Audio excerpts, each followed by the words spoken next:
Now, the increase in confirmed cases of the coronavirus in Africa in recent weeks has been due to increase in number of testing by some countries, according to Africa's Center for Disease Control and Prevention. Despite the achievements, the health organizations is encouraging for more testing to reach the target number in the continent.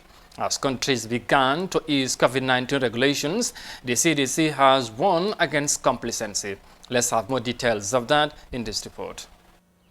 The Africa CDC says the continent's sharp increase in confirmed coronavirus cases in recent weeks is also a result of increased testing. The agency's director attributes the improvement in testing capacity to a program launched in March by the African Union. When we launched the initiative, we told you that Africa CDC was going to distribute over 1 million tests.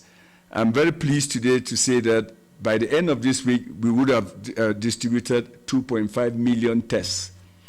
That means our own tests, the 1 million or more tests from Senegal, together with those that we obtained from the Jack Ma Foundation there. But that is still 7 times less than is being carried out in places like the United States.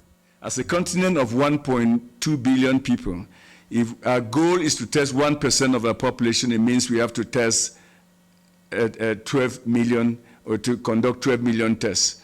So as I said, we are close to 2 million. Which means we still have a gap of 10 million. And as countries begin to ease up their lockdowns in a bid to save their economies, the Africa CDC says they must be cautious not to reverse gains made so far. The Africa CDC is setting up guidelines that will guide countries in easing up their stringent measures that will ensure that both lives and livelihoods are equally saved. It says investment in public health must be priority. We should always remember that the cause of our economic challenges on a continent that was projected to have a positive growth this year, is because of the virus. So unless and until we beat the virus, we'll continue to be challenged with the economy. So I mean, let that be very, very clear. All 54 African countries have registered COVID-19 cases, with South Africa and Egypt among the worst hit.